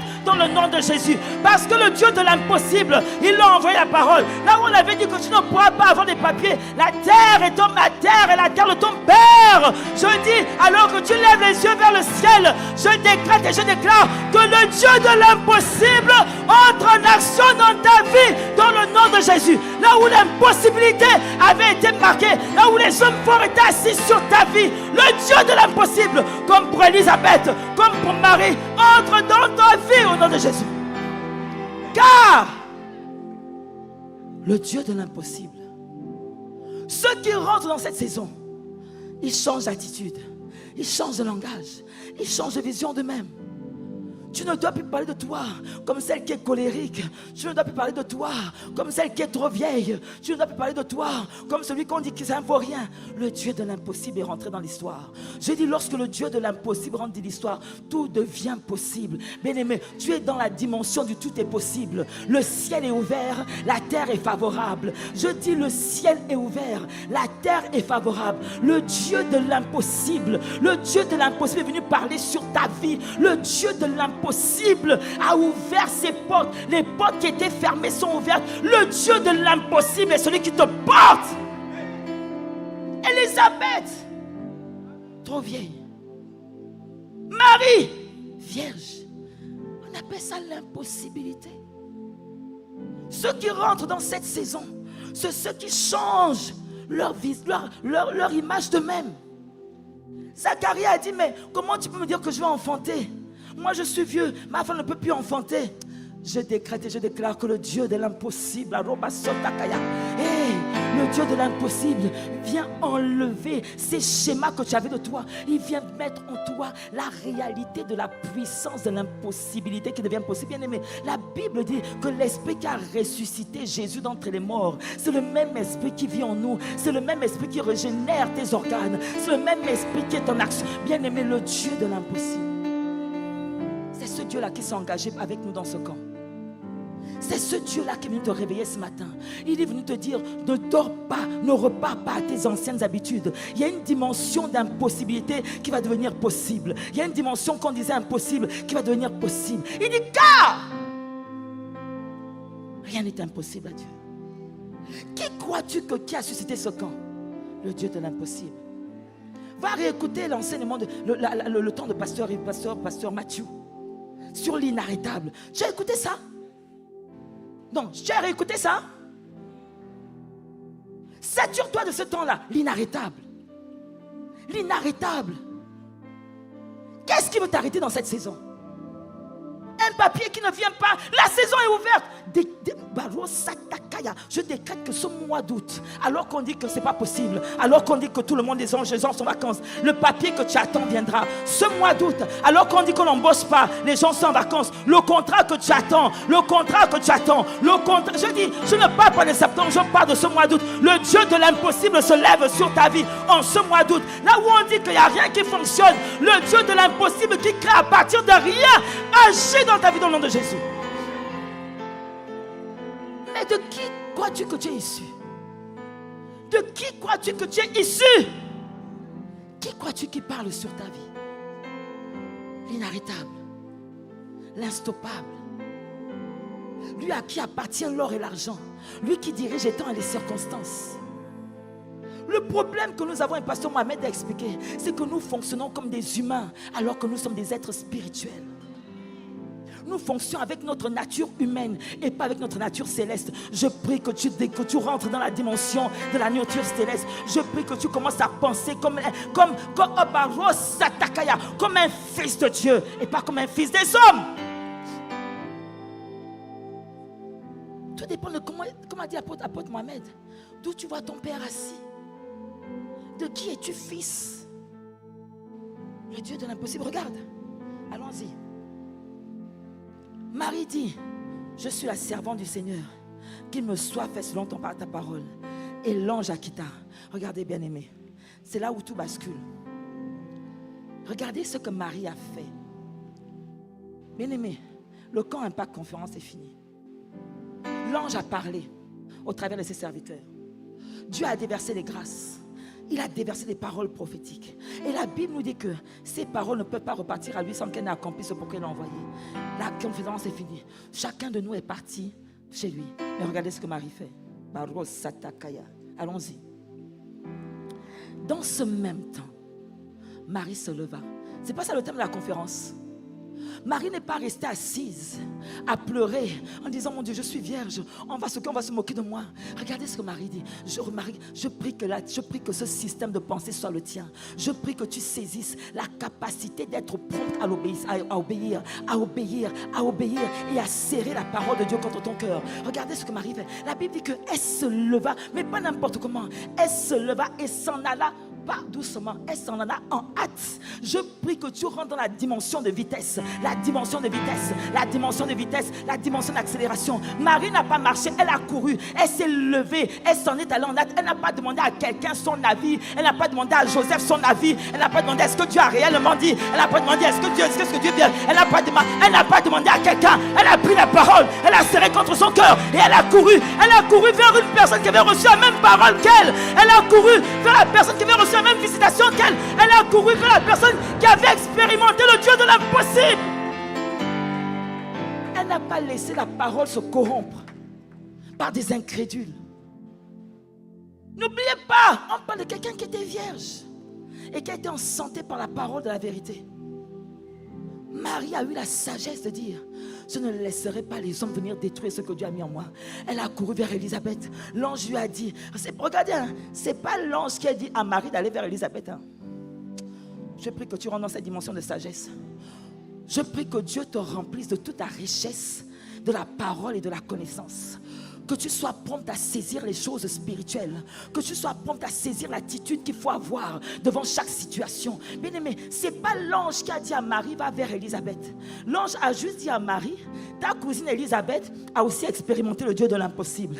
Marie a dit, ah bon, donc on sera deux. La Bible dit que deux valent mieux qu'un. Elle a couru vers celle qui a expérimenté le Dieu de l'impossible. Je prie que tu cours vers ceux qui croient en la parole. Je prie que tu t'associes à ceux qui croient en la parole. Je prie que tu pries avec ceux qui croient en la parole. Je prie que tu ailles en retraite avec ceux qui croient en la parole, avec ceux qui croient ce que Dieu a dit. Je prie que tu t'associes à ceux qui ont reçu la même semence que toi, qui ont la même foi que toi, le même désir que toi, d'enfanter les desseins que les hommes ont dit impossibles. Je prie que ça soit ton partage. Marie a saisi par l'esprit qu'il fallait dans ces 3 premiers mois, parce qu'elle a mis 3 mois. Bien aimé, nous savons tous que dans le monde naturel, les 3 premiers mois de grossesse, une femme sont des mois très stratégiques. C'est soit elle garde l'enfant, soit l'enfant part la plupart du temps.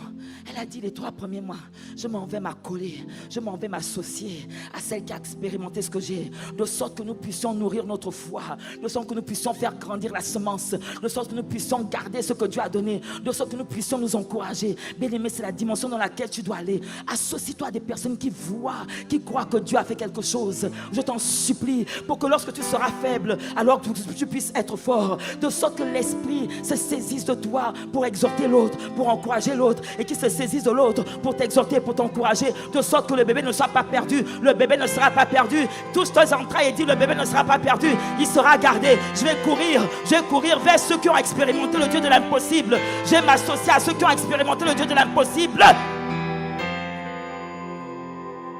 Dieu de l'impossible. Elle a couru vers Élisabeth. Et la Bible dit, personne n'a dit à Élisabeth que Marie était enceinte. Lorsqu'elle est arrivée devant Élisabeth, la Bible dit que l'enfant qui était dans le sein de Marie, d'Élisabeth, a tressailli. Et regardez ce qu'Élisabeth dit. Élisabeth dit, quelle grâce m'a été donnée d'être avec celle qui porte mon Seigneur. Qui a dit à Marie, qui a dit à Élisabeth que Marie est enceinte? Mais si vous lisez le texte avant, le texte explique que lorsque l'enfant a tressailli, Élisabeth a été remplie de l'esprit. Je décrète et je déclare qu'alors que tu t'associes à ceux qui sont remplis de l'esprit, l'esprit t'est communiqué. La sagesse infiniment variée de Dieu t'est communiquée. La révélation de la parole t'est communiquée. Les choses qui étaient inconnues arrivent à ton esprit, de sorte que Dieu se révèle comme celui qui construit des vies, qui édifie, qui exhorte, qui console, qui fortifie au travers de ta bouche. Bien aimé, c'est la dimension que Dieu, dans laquelle Dieu t'emmène. Lorsque tu arrives à gérer tes émotions, que tu ne fais pas comme tu veux, mais que tu fais selon que l'Esprit veut. Je prie que l'Esprit te saisisse et qu'il puisse t'utiliser à être prompt à écouter, lent à parler, mais plutôt à prompt à obéir dans le nom de Jésus. Tu rentres dans cette dimension, que quelqu'un me dise un bon amen. Un bon amen. Marie n'a pas suivi ses émotions. Elle n'a pas cédé à la peur. Elle n'a pas cédé à la honte. Elle a été conduite par l'Esprit, bien-aimé. Ceux qui rentrent dans cette dimension sont ceux qui sont conduits par l'Esprit. Parce que tu verras des gens qui vont te décourager. Oh, mais depuis la conférence, tu décrètes, moi, on ne voit rien. Vous allez voir que le dernier, je vais sauter tous les autres. Ceux qui rentrent, je vais mélanger les deux autres. Ceux qui rentrent dans cette dimension, ce sont ceux qui passent à l'action et qui persévèrent. Bien aimé, parce que Habakkuk, qu'est-ce que la Bible dit? La Bible dit que même si la promesse tarde, c'est Habakkuk, non? Même si elle tarde, attends, non. Oui, même si elle tarde, attends-la. Elle s'accomplira. Bien aimé, ceux qui rentrent dans cette dimension, ce n'est pas ceux qui se contentent juste d'écouter, ce n'est pas ceux qui se contentent juste de recevoir la révélation. Qu'est-ce que Marie a fait? Marie a couru. Elle a couru. Elle est partie. Elle a agi selon ce que la parole lui a dit. Bien aimé, le vrai test, ce sera les choses que tu mettras en place. Le vrai test que tu as cru, ce sera comment est-ce que tu agiras. Est-ce que, bien aimé, est-ce que tu vas aller redéposer ce dossier là où on t'avait dit que toi on ne peut pas t'engager? Est-ce que tu as repassé ce permis là? On t'a dit que tu as échoué 4 fois, c'est pas la peine. Est-ce que tu as repassé ce concours là? Est-ce que tu as accepté enfin de te former en langue étrangère? Est-ce que tu vas enfin accepter, bien-aimé, de t'asseoir dans ton coude et de dire, Seigneur, ce n'est pas fini. Bien-aimé, ceux qui rentrent dans cette dimension-là, ce sont ceux qui se disent, Seigneur, la Bible dit que la foi sans les œuvres est... Ils entrent en action. Ils acceptent de payer le prix de l'effort. Ils acceptent de payer le prix de l'obéissance, bien-aimé. Le prix d'obéissance. Je vous ai dit que la nouvelle saison est cachée derrière une instruction. Bien-aimé, on a dit à Moïse, qu'est-ce qu'on a dit à Abraham? Quitte ton père et ta mère, quitte ton pays, quitte ta patrie, va dans une autre patrie. Il aurait pu dire, oh Seigneur, j'attends ton feu rouge, j'attends ton feu vert, j'attends ton feu orange, j'attends ton feu jaune, tous les types de feux. Dieu n'aurait jamais utilisé Abraham. L'instruction, la nouvelle saison était cachée derrière le fait que Naaman aille se plonger dans l'eau. On lui a dit, tu veux sortir de la lèpre, va te plonger dans l'eau. Il ne pourrait plus dire, moi je suis un roi. Bien aimé, l'obéissance. L'obéissance. La femme à la perte de sang, elle a vu Jésus. Elle aurait pu dire, oh Jésus, elle aurait pu faire comme Zachée. Mais elle a reçu une instruction dans son cœur. Elle a dit, la Bible dit, elle s'est dit en elle-même, si seulement je pouvais toucher. Mais Zachée n'a pas touché, Zachée a crié. Non, Zachée, oui, c'est Zachée. Oh, celui qui a créé fils de l'homme, fils d'Abraham. C'est Zachée, non? Bartimée, pardon. Pourquoi je dis toujours Zachée? Zachée, c'est Bartimée. Bartimée, lui, il a crié. L'instruction de Bartimée, c'était de crier. L'instruction de la femme de perte de sang, c'était de dire, toi, tu ne cries pas. Tu vas te battre. Tu vas enlever celui qui est à droite, celui qui est à gauche. Tu vas te battre, mais il faut que tu le touches. Il faut que tu le touches. Je prie que tu te lèves et que tu enlèves celui qui est à gauche. Tu enlèves les barrières. Tu enlèves les forteresses. Tu enlèves les raisonnements. Et que tu dis, Seigneur, moi, je vais te toucher. Je vais te toucher. La Bible dit qu'à l'instant même, Bartimée a crié. Jésus s'est relevé, s'est tourné. La femme de la perte de sang, elle s'est battue. Qu'est-ce qui compte? L'instruction. Quelle est ton instruction? Il faut que tu comprennes, tu entendes ton instruction. C'est derrière ça que la porte de la nouvelle saison est cachée. L'instruction. Bien aimé, l'instruction. L'instruction, c'est le secret pour une autre dimension. L'obéissance à l'instruction, c'est la porte ouverte à une autre dimension. Je prie que tu rentres dans cette dimension. Je prie que tu saisisses. Je prie que tes oreilles, puis que tu puisses écouter chaque matin, comme écoutent tes disciples, pour dire, Seigneur, parle. Qu'est-ce que tu dis, Seigneur? Qu'est-ce que tu dis? Je t'en supplie. Et persévère dans cette prière. Persévère. Persévère encore et encore et encore. Jusqu'à ce que repasse percer le permis. On te dit, c'est pas possible. Tu repars encore. Sois comme la femme avec le juge inique, jusqu'à ce que tu me fasses justice de la partie adverse. Bien aimé, la Bible dit dans le passage, montre-moi, c'est ceux qui persévèrent, mais Jacques 1, verset 25, ceux qui persévèrent. Il dit ceux qui ne sont pas des auditeurs oublieux. Mais moi, Jacques 1, du verset 24, il dit,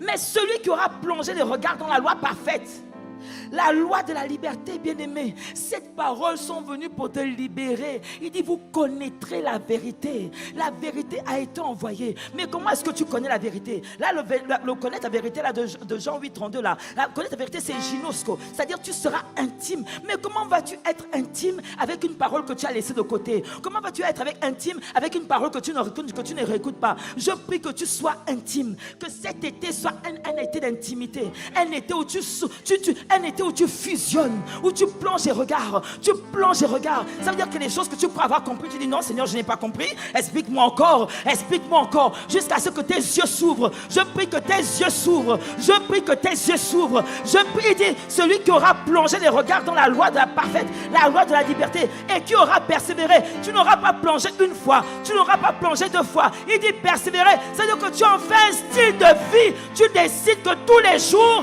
je réécoute une portion de ces messages jusqu'à ce que cette parole m'imprègne et que j'en sois revêtu, que je parle le langage de cette parole, que je parle ce langage-là. Et la Bible dit qu'il ne sera pas un auditeur oublieux. Qu'il ne sera pas un auditeur oublieux.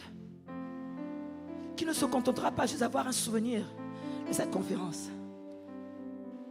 Que cette conférence ne soit pas un souvenir. Je suis venu te dire ce matin, n'en fais pas une relique où tu diras, ah oui, le premier camp c'était super, non. Il faut que lorsque l'on parlera de ton témoignage, tu dises que ça s'est passé au camp Impact Conférence.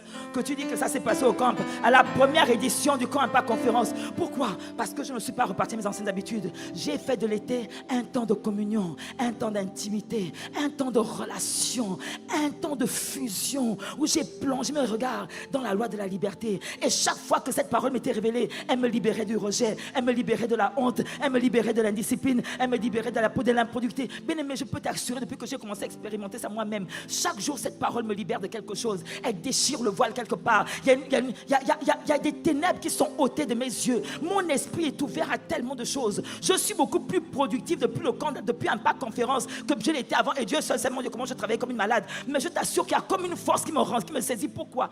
Parce que je plonge mon regard dans la loi de la liberté. Parce que j'ai compris qu'il y a quelque chose qui a été ensemencé. Et j'ai compris que j'ai une responsabilité en tant que prémisse. Et j'ai compris qu'il me faut écouter d'une autre manière. Il me faut être disposé d'une autre manière. Il me faut être préparé d'une autre manière. Parce que ce que Dieu va enfanter, c'est ce que l'homme appelait impossible. Oh, tu n'as pas saisi. Il dit, n'étant pas auditeur oublieux, mais se mettant à l'œuvre. Se mettant à l'œuvre. Et la conséquence de ça, c'est le bonheur. Lève les mains au ciel.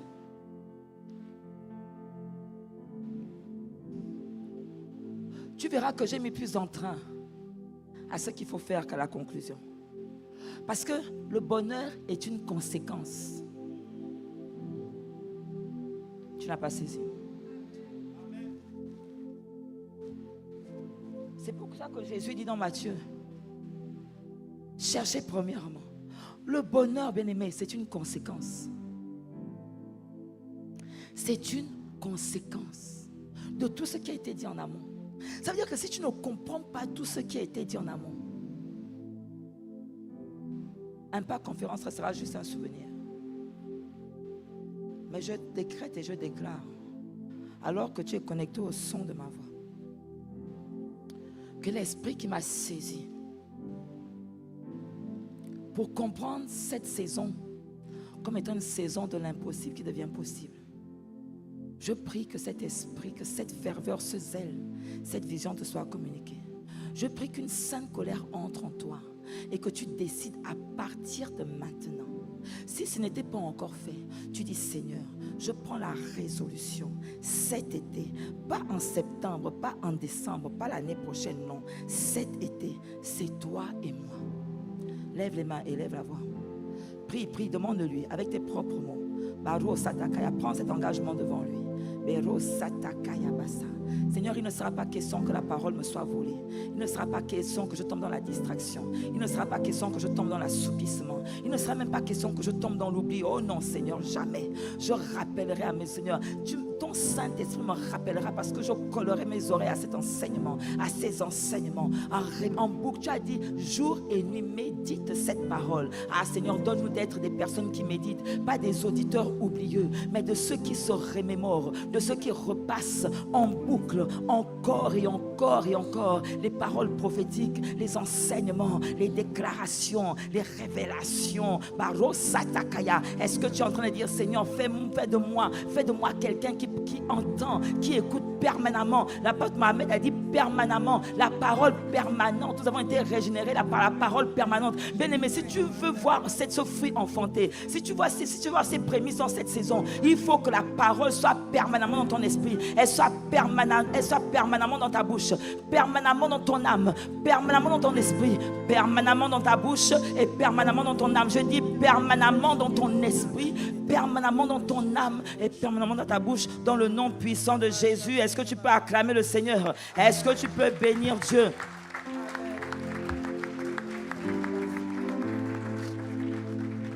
Bien-aimé, ce message me presse avant même que la conférence ne soit finie. Et j'ai reçu l'instruction de l'Esprit. Je dis rarement ça, mais de faire de ce message le message de cet été. Donc je prie pour toi parce que je sais que c'est enregistré. Va te reconnecter. Va te reconnecter au camp Impact Centre Chrétien, au camp Impact Conférence. Il y a une parole qui a été cachée pour toi. Tu ne l'as pas saisie. Il y a eu trop de paroles pour que tu puisses dire que tu l'as saisie. Mais dans le lieu secret, Dieu t'attend pour te faire sentir, te faire recevoir ce qui te concerne toi. J'ai dit qu'il y a des nations qui attendent que tu te lèves. Il y a des nations qui attendent que tu prennes ta vie au sérieux. Il y a des nations qui attendent que tu prennes ton appel au sérieux, quel qu'il soit. Je dis bien quel qu'il soit. Des nations doivent marcher à la clarté, à tes rayons, et des rois à la clarté. Des nations doivent marcher à ta lumière et des rois à la clarté de tes rayons. Et sache une chose, lorsque Dieu fait de toi une source de bénédiction, ça veut dire obligatoirement que tu es béni. Ce que je vais t'emmener à la dimension où tu ne penses pas toi, mais tu penses ces multitudes. Parce que c'est ce que Dieu est venu créer pendant ce camp. Dieu est venu créer des hommes et des femmes qui se lèvent par esprit de responsabilité, qui travaillent sur eux pour que Christ soit visible. Parce que la Bible dit que lorsque j'aurai été élevé du milieu de la terre, Jean 12, 32, j'attirerai les hommes à moi. Bien-aimé, Dieu va attirer les foules à condition qu'ils soient visibles par toi. Et voilà le chemin par lequel il t'emmène pour qu'ils soient formés. Ils soient formés, ils soient formés. Et je décrète et je déclare qu'il le sera dans le nom de Jésus. Je dis qu'il le sera dans le nom de Jésus. Je dis qu'il le sera. Il sera impossible que l'année prochaine à cette heure-ci on parle de toi étant de la même manière. Jamais. Le Dieu de l'accélération, le Dieu de l'impossible, celui qui a rendu possible la grossesse d'Élisabeth et celle de Marie, c'est celui-là qui vient enfanter les projets qu'il a dedans de toi, selon qu'il est écrit que nous sommes son ouvrage, ayant été créés en Christ Jésus. Les bonnes œuvres qu'il a planifiées pour cette semaine, pour ce mois, pour ce semestre, pour cette année, je dis qu'elles arriveront à manifestation à condition que tu suives le chemin qui fasse de toi, qui qui te sort de la dimension d'un auditeur oublieux et qui fait de toi celui qui se colle à l'esprit, de sorte qui te recouvre et que tu enfantes la dimension de l'impossible qui devient possible. Au nom puissant de Jésus, que quelqu'un me dise un bon amen. Que quelqu'un me dise un bon amen. Alléluia. Avant de rendre le micro, je peux avoir mes livres s'il te plaît, mes livres. Avant de rendre le micro, j'aimerais justement vous savez, de façon concrète, quand on dit qu'il y a des saisons d'enfantement, les amis, je t'en supplie, écoute. Il y a des saisons où Dieu va enfanter des choses. Cela fait exactement près de 3 ans que ce projet est sur mon cœur. Ce projet pour écrire sur le mariage et le divorce. Pour ceux qui connaissent un peu mon histoire, j'ai été mariée et j'ai divorcé. Et par la grâce de Dieu, je me suis remariée. À 50 ans. Donc, dis à ta voisine, ne pleure pas. C'est encore possible pour toi. Mais pourquoi tu n'as... La grâce que tu honores, c'est celle que tu reçois. Et ce projet, Dieu me l'a mis à cœur depuis 3 ans. Et j'ai longtemps hésité. Je prie que tu ne fasses pas comme moi. On dit que quand tu rentres dans une saison de faveur, ils sont prompts à écouter. Je prie que tu sois prompt à écouter. Il y a des choses que Dieu veut faire sortir de toi de cette saison. Ce projet aurait dû sortir depuis presque 2 ans déjà. J'ai traîné. Pourquoi j'ai traîné? Parce que j'ai entendu des voix, des forteresses qui me disaient, mais toi, qu'est-ce que tu vas aller raconter? Tu as divorcé, tu vas aller écrire sur un mariage alors que tu n'as pas retenu le tien. Jusqu'à ce que j'entende la voix de l'esprit. Parce que moi, je me suis dit, je vais écrire sur le divorce. Mais la voix me disait, tu ne peux pas aller écrire sur le divorce alors que tu n'expliques pas pourquoi tu es arrivé à ça. Je dis, mais Seigneur, je vais aller écrire sur comment sauver un foyer. Je n'ai pas sauvé le mien. Mon mari me disait, tu as des choses à dire, il faut que tu écrives. Une de mes filles me disait, tu as des choses à dire, il faut que tu écrives. Jusqu'à ce que j'entende la voix de l'esprit. Et c'est parce que j'ai entendu cette voix qui m'a dit, tu n'as pas sauvé ton mariage. C'est la raison pour laquelle tu vas écrire. Pour que ceux qui doivent sauver leur mariage apprennent de tes erreurs. Pour qu'eux, ils n'aient pas à passer par là où tu es passé. Donc je prie, bien-aimé. Parce que la Bible est claire. Dieu est la répudiation. Ce n'est pas le chemin de Dieu. Et il y a un phénomène qui se passe dans les églises. Les chrétiens divorcent trop facilement. Oui, je l'ai fait. Par ignorance. Et c'est toute cette ignorance que j'ai mis dans ces 2 broches, dans ces 2 volumes. Ton mariage peut encore être sauvé. Volume 1. Avant que le fil ne se rompe. Je parle de toutes les erreurs que tu dois éviter. Il y a quel que soit le degré, à part pour les cas de violence, mais quel que soit le degré où tu es, Dieu, on a parlé de Dieu de l'impossible. Et la raison pour laquelle moi je n'ai pas expérimenté, parce que j'ai commis toutes ces erreurs-là, donc je les ai mises pour toi, je n'ai pas caché. J'ai dit, si tu prends ce chemin-là, le fil va se rompre, et je déclare qu'ils ne se rompent pas. C'est pour ça que j'ai écrit avant qu'ils ne se rompent. Ce fil ne se rompt pas, pourquoi? Parce que le Dieu que tu as invoqué est le Dieu qui répare les brèches au nom de Jésus. Et là, le deuxième volume, deviens l'auteur du changement. Ton mariage peut encore être sauvé. Volume 2, deviens l'auteur. Bien aimé, vous savez, c'est vrai qu'un mariage, c'est l'histoire de deux personnes. Mais j'ai expérimenté dans mon nouveau mariage, par la grâce de Dieu, j'ai expérimenté que dans une tension, si une personne lâche le fil redevient à la normale. Je prie que tu sois celui qui lâche le fil. Je prie que tu rentres dans la dimension de celui qui lâche le fil pour que le Dieu qui répare, le Dieu qui guérit, le Dieu qui restaure. Parce qu'un fil ne se rompt que lorsque les deux parties tirent. Il faut quelqu'un qui accepte de laisser Dieu réparer. Et j'ai écrit ces deux volumes-là pour ça. Donc oui, que tu sois marié ou pas. Parce que je me dis, oh non, moi je ne suis pas marié, ce n'est pas la peine. Justement, c'est pour toi. Pour que tu ne passes pas par là. Que tu sois en lune de miel, c'est pour toi. Pour que tu ne commettes jamais ça. Et que tu sois une source de bénédiction pour des multitudes qui viendront te voir et que tu puisses leur expliquer justement ce qu'il ne faut pas faire. Mais j'ai aussi écrit cela. Parce que c'est bizarre, ou bien parce que j'étais divorcée. Soit les personnes qui voulaient divorcer venaient me voir. Je leur ai dit quoi? Vous voulez comment je vous donne la caution? Moi je ne donne pas la caution. Parce que je connais le coût d'un divorce. J'ai dit, si vous croyez que parce que j'ai divorcé, que je vais vous demander à divorcer, c'est que vous ne me connaissez pas. Parce que j'ai subi le coût d'un divorce, je sais ce que c'est. Mais ceux qui étaient divorcés, qui venaient me voir, et c'est pour ça que j'ai aussi écrit ces deux volumes. Le divorce, volume 3. Divorce, la fin d'une histoire, pas de ton histoire. Le divorce, c'est la fin d'une histoire. Ce n'est pas la fin de ton histoire. Fermez le chapitre sans se renier, volume 3. Là, je parle de comment est-ce que toi qui as divorcé, comment est-ce que le Seigneur prend le temps de te restaurer? Comment est-ce que le Seigneur prend le temps de te reconstruire? Quelles sont les attitudes d'humilité que tu dois avoir vis-à-vis des personnes qui vont d'une manière ou d'une autre te juger? Et c'est normal. L'être humain est ainsi fait. Mais Dieu a un plan pour toi. Et j'ai écrit le volume 2, pareil, divorce à la fin d'une histoire. Pas de ton histoire, comment Dieu te restaure et comment Dieu est capable de faire de ton histoire le salut pour des multitudes. Je prie que tu comprennes ces choses. Je prie que tu sors de la culpabilité.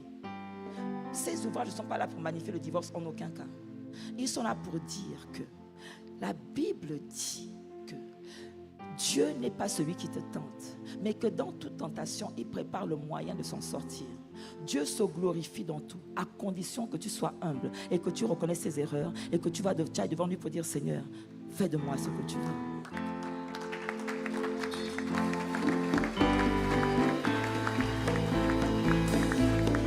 Donc je prie que ces ouvrages que je crois poussés par l'Esprit soient une source de bénédiction pour des multitudes. Et il y a tellement de choses à aimer.